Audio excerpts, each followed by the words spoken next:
Hello guys, welcome on my YouTube channel Competeria. मंजिल उन्हीं को मिलती है जिनके सपनों में जान होती है। पंखों से कुछ नहीं होता, हौसलों से उड़ान होती है। आज के लेक्चर में चाइल्ड डेवलपमेंट एंड पेडागॉजी हम पढ़ाएंगे बुद्धि लब्धि की शैक्षणिक उपयोगिता, एजुकेशनल इम्प्लीकेशंस ऑफ आईक्यू। बुद्धि लब्धि की शैक्षणिक उपयोगिता का आशय शैक्षणिक दशाओं में बौद्धिक परीक्षणों के प्रयोग से होती है और बुद्धि परीक्षण बुद्धि का मापन करते हैं और सदैव बुद्धि लब्धि के रूप में अभिव्यक्त किए जाते हैं। और शैक्षणिक दशाओं में बुद्धि शुद्धि की धारणा उपयोगी होती है, जिसमें पहला बिंदु हम चर्चा कर सकते हैं शैक्षणिक संस्थानों में छात्रों का चयन, selection of students to the educational institution. बुद्धि लब्धि की धारणा प्रसिद्ध शैक्षणिक संस्थानों में छात्रों के चयन के लिए उपयोगी होती है और बहुत से सार्वजनिक विद्यालय प्रवेश के लिए छात्रों के बुद्धि परीक्षण का प्रयोग करते हैं। दूसरा बिंदु जो हम चर्चा करेंगे, पेशेवर संस्थानों में छात्रों का चयन। बुद्धि लब्धि की धारणा का उपयोग बहुत से पेशेवर संस्थानों में छात्रों के चयन के लिए किया जाता है, जैसे कि चिकित्सा संस्थान, इंजीनियरिंग संस्थान, कृषि और शिक्षक प्रशिक्षण महाविद्यालय। और तीसरा बिंदु जो हम चर्चा करते हैं कि अध्ययन के विभिन्न पाठ्यक्रमों में छात्रों का चयन। अध्ययन के विभिन्न पाठ्यक्रमों में छात्रों का चयन बुद्धि लब्धि के आधार पर करते हैं और अध्ययन के कुछ पाठ्यक्रम कठिन भी हो सकते हैं और उनके लिए उच्च बुद्धि लब्धि की आवश्यकता होती है और अध्ययन के कुछ पाठ्यक्रम तुलनात्मक रूप से भी आसान हो जाते हैं, इसलिए उनके निम्न स्तर की बुद्धि लब्धि की आवश्यकता होती है। चौथा बिंदु जो हम चर्चा करेंगे, क्लासिफिकेशन ऑफ स्टूडेंट्स। छात्रों को उनकी बुद्धि लब्धि के आधार पर विभिन्न श्रेणियों और वर्गों में वर्गीकृत कर सकते हैं और विद्यालय में उत्तम वर्ग के लिए छात्रों का चयन करने के लिए बुद्धि लब्धि की धारणा को बहुत ही उपयोगी और उद्देश्यपूर्ण बना सकते हैं। और छात्रों का वर्गीकरण वास्तविक आयु के आधार पर न करके उनके मानसिक आयु के आधार पर किया जाना चाहिए। और पांचवा बिंदु जो हम चर्चा करेंगे, प्रतिभाशाली और मानसिक पिछड़े बालकों की पहचान करना। बुद्धि लब्धि की धारणा विद्यालय में उज्ज्वल और मंद बुद्धि बालकों की पहचान करने में शिक्षकों की सहायता करती है और ज़्यादा से ज़्यादा मामलों की खोज की जानी चाहिए, क्योंकि ऐसे बालकों को सामान्य या औसत बालकों के साथ नहीं पढ़ाया जा सकता है। और प्रतिभाशाली और मानसिक पिछड़े बालकों के लिए विशेष शैक्षणिक प्रावधानों की व्यवस्था कर सकते हैं। और छठा बिंदु जो मैं चर्चा करूंगा, educational and vocational guidance.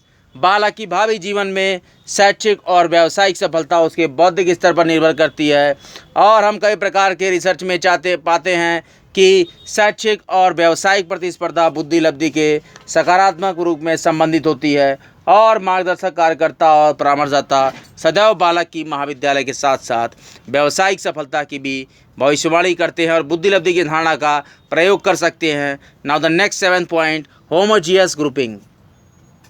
Homogeneous grouping ये एक महत्वपूर्ण सामान्य अनुभव हो जो उन्हें कक्षा कक्ष में छात्रों के विपरीत समूहों के शिक्षण में कठिनाई का सामना करना पड़ता है और एक शिक्षक अपने शिक्षण को सामान्य या औसत छात्रों के लिए योजनाबद्ध करता है तो जो होशियार छात्र होते हैं वो काफ़ी ऊबने लगते हैं और मंद बुद्धि बालक भ्रमित हो जाते हैं।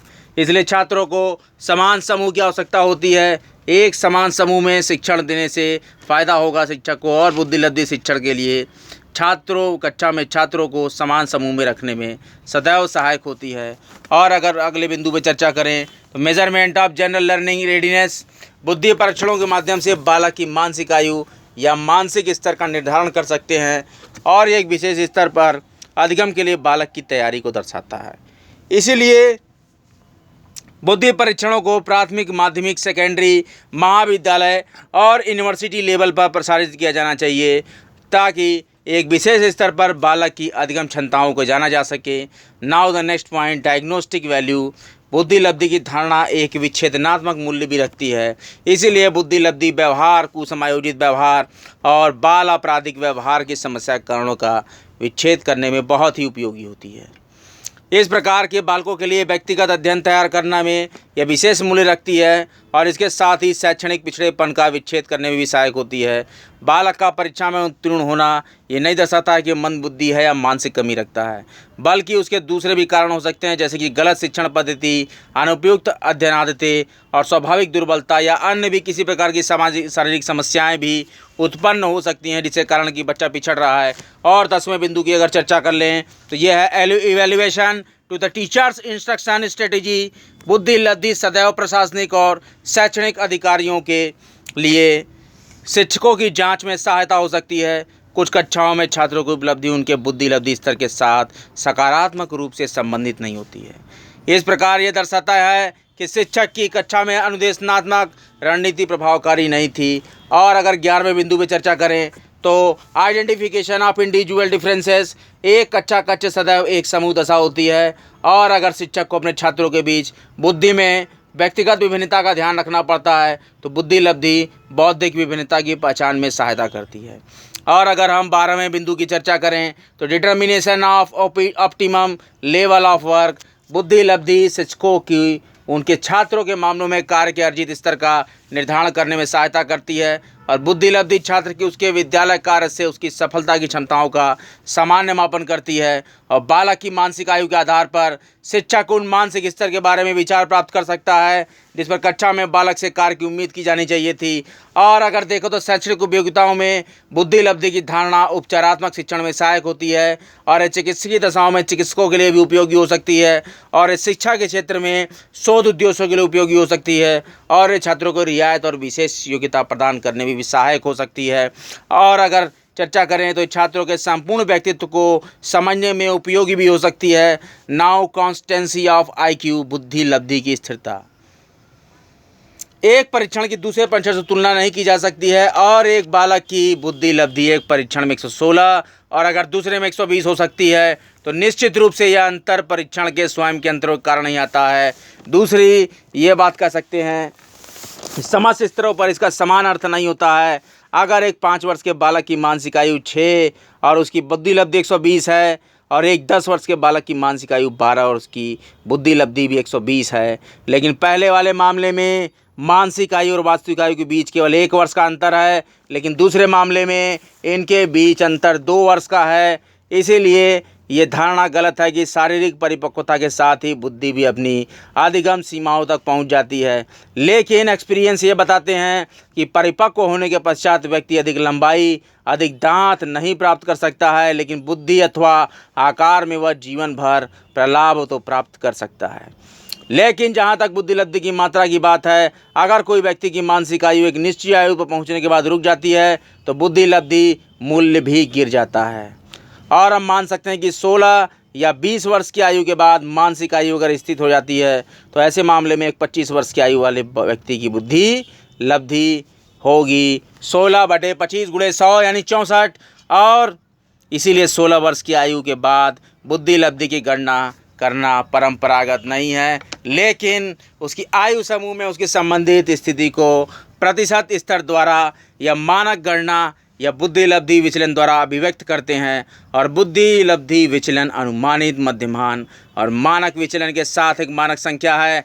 वयस्कों के लिए मानक विचलन 16 के ऊपर और मध्यमान 100 के लिए 100 के रूप में लिया जाता है। और अगर हम बात करें तो कॉन्स्टेंसी ऑफ IQ स्कोर्स, क्या बुद्धि लब्धि स्थिर हो सकती है? क्या बुद्धि लब्धि में परिवर्तन किया जा सकता है? क्या बुद्धि लब्धि का मान कैसे स्थिर हो सकता है? इस प्रकार के अध्ययन हमको दर्शाते हैं कि कुछ वर्षावधि में बुद्धि लब्धि मान में लाभ होता है। और ये निष्कर्ष से कह सकते हैं हम कि बुद्धि लब्धि मान थोड़ा लाभ मुख्यतः बाल्यावस्था में अथवा प्राथमिक विद्यालय केंद्रों, प्यार, पर्यावरणीय उद्दीपन, विद्यालय निरंतरता और परीक्षा लेने में विशेष अभ्यास के कारण होती है। और अगर इसकी विपरीत बात करें तो बुद्धि लब्धि मान में सकारात्मक गिरावट भी देख सकते हैं जब बालकों को गैर उद्दीपनात्मक स्थानों पर रखते हैं। अगर बालक को अधिक समय तक अनाथालय या मानसिक विक्षिप्त माताओं के साथ रखते हैं तो उनकी बुद्धि लब्धि विकासात्मक रूप से भिन्न होती है और उन बालकों की तुलना में होती है जिन्हें अधिक पसंदीदा वातावरण मिल जाता है। पहाड़ों पर अलग अलग रहने वाले मछुआरों के बालकों में बुद्धि परीक्षण मान में विकासात्मक गिरावट की सूचनाओं में इसी के समान साक्ष्य पाए गए हैं कि उनको भी गैर उद्दीपनात्मक बुद्धि और गैर चुनौतीपूर्ण वातावरण में सम्मिलित माना जा सकता है। स्केल्स ने अध्ययन किया और बताया कि यदि बालकों को अत्यधिक गैर उद्दीपनात्मक वातावरण से हटा लेते हैं और उन्हें अधिक उत्तम वातावरण में रख देते हैं तो उनके बुद्धि लब्धि मान में उच्च प्रलाभ दिखलाई देता है। अब ब्लूम ने अध्ययन किया है कि बुद्धि लब्धि प्रलाभ के लिए सकारात्मक पक्ष की ओर संकेत करता है और वो उत्तम पर्यावरणीय उद्दीपन का परिणाम होता है। इस प्रकार से हम देखें तो व्यक्ति की बुद्धि लब्धि स्थिर नहीं रहती है। इसमें वातावरणीय उद्दीपनों में परिवर्तन के साथ परिवर्तन किया जा सकता है, लेकिन वातावरणीय उद्दीपन ही केवल बुद्धि लब्धि मान में उतार चढ़ाव के कारणों का कारक नहीं है। जबकि जब व्यक्ति समान वातावरणीय दशा में रहता है, उसके जीवन चक्र के समय के विभिन्न बिंदुओं पर उसकी बुद्धि लब्धि में अस्थिरता पाई जा सकती है। एक बालक की 6 वर्ष की आयु और दोबारा 12 वर्ष की आयु में उसकी बुद्धि लब्धि का मापन करते हैं तो आप उसके बुद्धि लब्धि मान में उतार चढ़ाव देख सकते हैं। एक व्यक्ति की बुद्धि लब्धि में समय के विभिन्न हिस्सों पर उतार चढ़ाव इस कारकों से होता है, जिसकी मैं चर्चा करूंगा आपके सामने।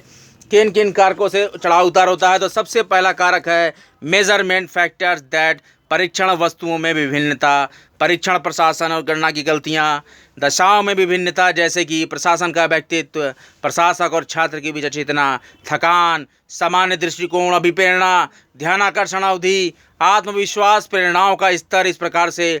और बुद्धि परीक्षणों पर कोचिंग और प्रदर्शन से भी, अभ्यास से भी प्रभाव पड़ता है।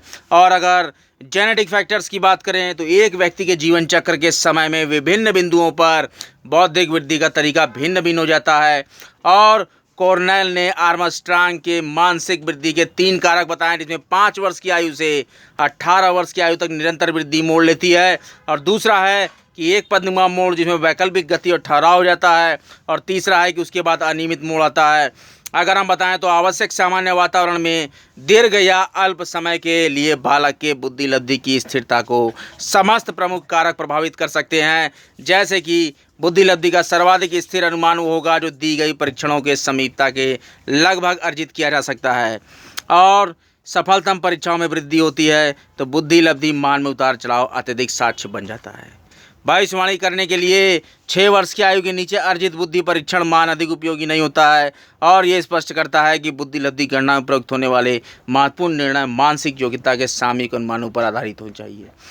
Now the Terman's classification of the basic of IQ that, निम्न बुद्धि समूह, इसमें जड़, मूढ़, मूर्ख को सम्मिलित किया जाता है। उनकी बुद्धि 3 साल तक बढ़ती है। क्षीण बुद्धि 8 वर्ष तक, सामान्य औसत बुद्धि 14 वर्ष तक, और उच्च बुद्धि 18 वर्ष तक, अति उच्च बुद्धि 21 वर्ष तक, और मेधावी बुद्धियाँ 25 और 32 वर्ष तक बढ़ती हैं। बुद्धि की 2 प्रकार, जिसमें समानांतर और लंबवत वृद्धि बढ़ती है और 16 वर्ष की आयु में चरम तक पहुंच जाती है, लेकिन समानांतर वृद्धि जीवन भर के लिए निरंतर होती रहती है, और वयस्कों में समानांतर वृद्धि अधिक होती है। और अगर बड़े पैमाने पर परीक्षण पाया है हमने कि बुद्धि का वर्गीकरण तालिका के अनुसार हम करते हैं, तो हम ये पाते हैं कि लगभग मेधावी और मेधावी छात्र जिनकी की बुद्धि लब्धि 140 से ऊपर होती है, उनका प्रतिशत है 0.25। अति उच्च बुद्धि के जिनकी बुद्धि लब्धि 130 से 139 होती है, उनका प्रतिशत है 0.75%, और उच्च बुद्धि के 120 से 129 और इनका परसेंट है 6%, और औसत से ऊपर हैं इनकी बुद्धि लब्धि 110 से 112 है, ये 13%। सामान्य या औसत बुद्धि लब्धि 90 से 109, ये 60%, और औसत से नीचे 80 से 89 इनकी बुद्धि लब्धि, जिसमें 13%। मंद बुद्धि या सीमा रेखा तो ये 70 से 79 बुद्धि लब्धि है, 6%। क्षीण बुद्धि, मूर्ख और मूल ये 50 से 69 और 25 से 49 इनकी बुद्धि लब्धि है, तो ये 0.75% एग्जिस्ट करते हैं। और अगर जड़ की बात करें तो 0 से लेकर 24 तक बुद्धि लब्धि है, तो ये 0.25% होते हैं। मानसिक योग्यता में अंतर अपने आप को एकल और शुद्ध रूप में वितरित करता है, और बुद्धि लब्धि के पैमाने के रूप में इनके आधार पर यदि एक मोड़ तैयार करते हैं और प्रत्येक बुद्धि लब्धि परिधि की आवृत्ति को लंबवत ऊंचाई के द्वारा प्रस्तुत किया जाता है, तो एक मोड़ निर्मित किया जा सकता है। इसका दृष्टांत हम इस प्रकार से जानते हैं। अब हम टर्मन के द्वारा दिए गए बुद्धि समूह का उपयुक्त वर्गीकरण सर्वाधिक सामान्य रूप से स्वीकार करते हैं। आज का लेक्चर बस यहीं तक। अगले लेक्चर में मैं आपको बताऊंगा बहुत ही रोचक और बहुत ही इंपॉर्टेंट टॉपिक थॉमसन द्वारा दिया गया एकल कारक सिद्धांत, द्विकारक सिद्धांत स्पीयरमैन का, और समूह कारक सिद्धांत थर्स्टन का, और बहुकारक सिद्धांत थॉर्नडाइक का, एक रूपता कारक सिद्धांत गिलफोर्ड का, और स्पीयरमैन का द्विकारक सिद्धांत, थर्स्टन का समूह कारक सिद्धांत, थॉर्नडाइक का बहुकारक सिद्धांत, और स्पीयरमैन का द्विकारक सिद्धांत, जी कारक या सामान्य कारक, एस कारक और विशिष्ट कारक, और भी बहुत से रोचक बिंदुओं को मैं आपको पढ़ाऊंगा। आज के लेक्चर में यहीं तक। मैं लेक्चर के डिस्क्रिप्शन बॉक्स में जो तालिका मैंने आपको बताई है बुद्धि लब्धि की, उम्र की और उनके प्रतिशत की, वो मैं डाल दूंगा। उसको आप देख कर क्लियर कर सकते हैं कि तालिका को जो मैंने ओरल बोला है वो किस प्रकार से स्पष्ट चित्र रूप में आपको दिखेगी। और मेरे चैनल को लाइक करें, सब्सक्राइब करें और बेल आइकन को जरूर प्रेस कर दें। मेरे चैनल का नाम है कॉम्टेरिया। चैनल का उद्देश्य है सभी पढ़ें, सभी बढ़ें। मेरे lectures CTET, UP TET, UPTET, junior selection exams और सभी प्रकार के सुपर टेट और हर प्रांत के टेट में प्रभावी होंगे। मेरे लेक्चर्स अनवरत आते रहेंगे। बिल्कुल ही मुफ्त लेक्चर्स हैं। यूट्यूब पर लाइक करें और सब्सक्राइब करें। कॉम्टेरिया को अपने उद्देश्य में आगे बढ़ने के लिए आप ही एकमात्र जरिया है। आपके ज़्यादा से ज़्यादा सब्सक्राइब से ये चैनल्स बहुत आगे जाएगा और आपको और मुझे भी प्रेरणा मिलेगी और ही रोचक लेक्चर्स बनाने की।